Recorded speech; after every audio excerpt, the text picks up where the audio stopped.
Welcome, the air reader is here, with the story full of love and compassion. The gift of the Magi. $1.87. That was all. She had put it aside. 1 cent and then another in her careful buying of meat and other food. Della counted it 3 times. $1.87. And the next day would be Christmas. There was nothing to do but fall on bed and cry. So Della did it. While the lady of the home is slowly growing quieter, we can look at the home. Furnished rooms at a cost of $8 a week. There is little more to say about it. In the hole below was a letter box too small to hold a letter. There was an electric bell, but it could not make a sound. Also, there was a name beside the door. Mr. James Dillingham Young. When the name was placed there, Mr. James Dillingham Young was being paid $30 a week. Now, when he was being paid only $20 a week, the name seemed too long and important. It should perhaps have been Mr. James D. Young. But when Mr. James Dillingham Young entered the furnished rooms, his name became very short indeed. Mrs. James Dillingham Young put her arms warmly about him and called him Jim. "You have already met her," says Della. Della finished her crying and cleaned the marks of it from her face. She stood by the window and looked out with no interest. Tomorrow would be Christmas Day, and she had only $1.87 with which to buy Jim a gift. She had put aside as much as she could for months, with this result. $20 a week is not much. Everything had cost more than she had expected. It always happened like that. Only $1.87 to buy a gift for Jim. Her Jim. She had had many happy hours planning something nice for him. Something nearly good enough. Something almost the oath of honor belonging to Jim. There was a looking glass between the windows of the room. Perhaps you have seen the kind of looking glass that is placed in $8 furnished rooms. It was very narrow. A person could see only a little of himself at a time. However, if he was very thin and moved very quickly, he might be able to get a good view of himself. Della, being quite thin, had mastered this art. Suddenly, she turned from the window and stood before the glass. Her eyes were shining brightly, but her face had lost its color. Quickly, she pulled down her hair and let it fall to its complete length. The James Dillingham Youngs were very proud of 2 things which they owned. One thing was Jim's gold watch. It had once belonged to his father, and long ago it had belonged to his father's father. The other thing was Della's hair. If a queen had lived in the rooms near theirs, Della would have washed and dried her hair where the queen could see it. Della knew her hair was more beautiful than any queen's jewels and gifts. If a king had lived in the same house, with all his riches, Jim would have looked at his watch every time they met. Jim knew that no king had anything so valuable. So now, Della's beautiful hair fell about her, shining like a falling stream of brown water. It reached below her knee. It almost made itself into a dress for her. And then she put it up on her head again, nervously and quickly. Once she stopped for a moment and stood still while a tear or two ran down from her face. She put on her old brown coat. She put on her old brown hat. With the bright light still in her eyes, she moved quickly out the door and down to the street. Where she stopped, the sign said, "Mrs. Sofrini, hair articles of all kinds." Up to the second floor Della ran, and stopped to get her breath. Mrs. Sofrini, Lars, too white, cold-eyed, looked at her. "Will you buy my hair?" asked Della. "I buy hair," said Mrs. Sofrini. "Take your hat off and let me look at it." Down fell the brown waterfall. $20, said Mrs. Sofrini, lifting the hair to feel its weight. "Give it to me, quick," said Della. Oh, and the next 2 hours seemed to fly.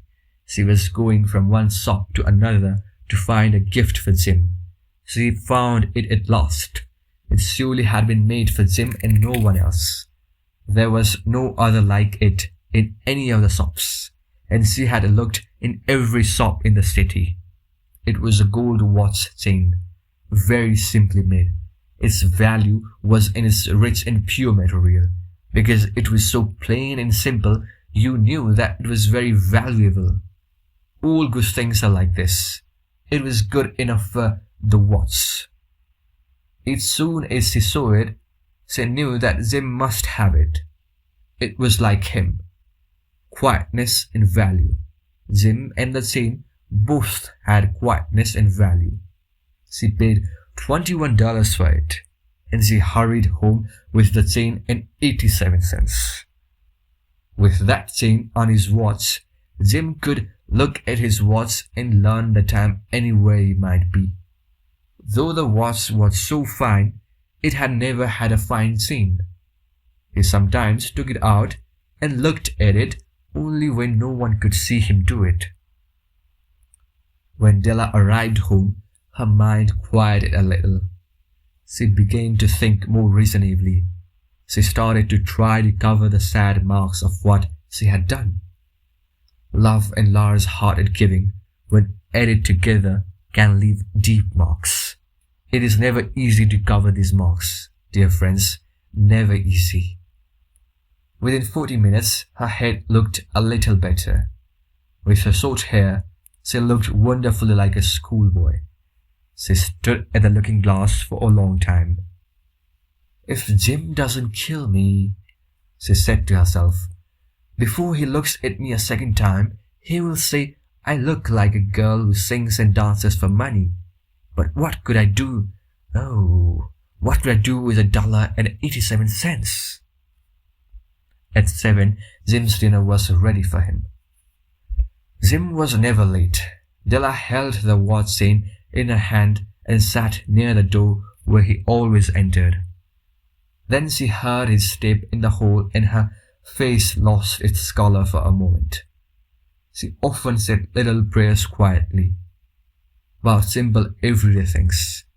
And now she said, "Please God, make him think I'm still pretty." The door opened and Jim stepped in.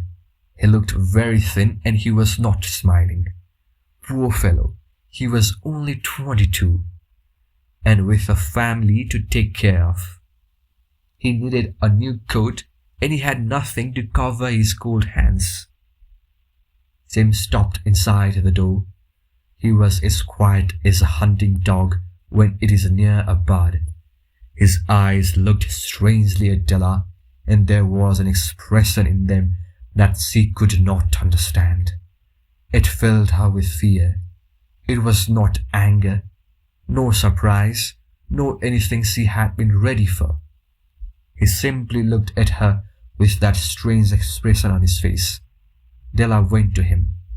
"Jim, dear," she cried, "don't look at me like that. I had my hair cut off and sold it. I could not live through Christmas without giving you a gift. My hair will grow again. You won't care, will you? My hair grows very fast. It's Christmas, Jim. Let's be happy. You don't know what a beautiful, nice gift I got for you."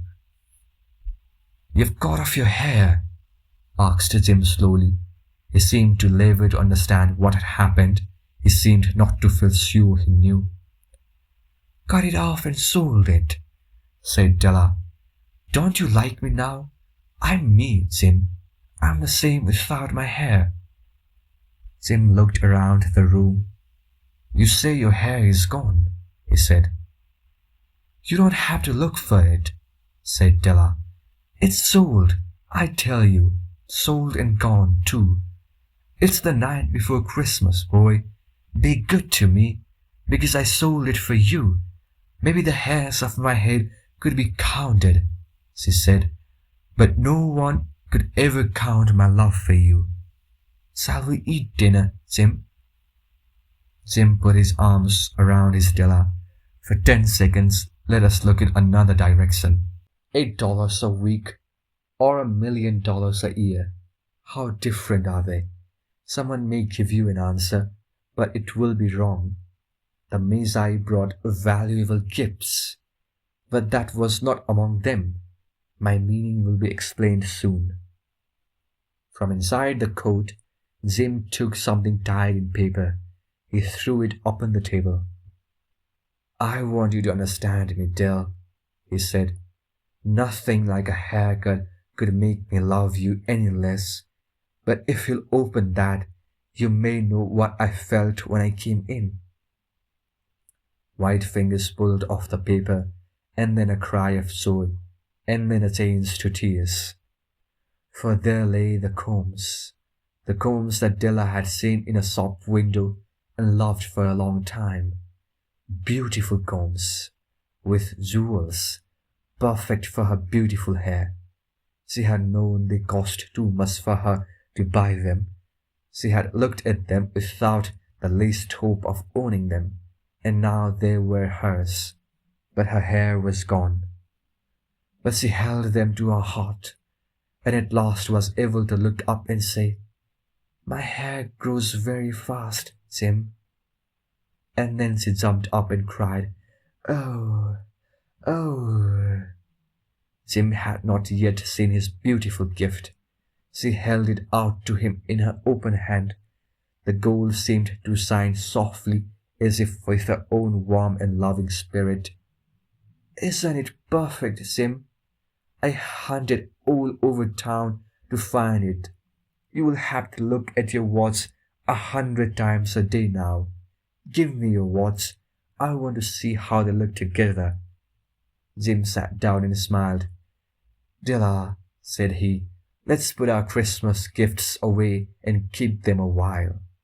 They are too nice to use now. I sold the watch to get the money to buy the combs. And now I think we should have our dinner."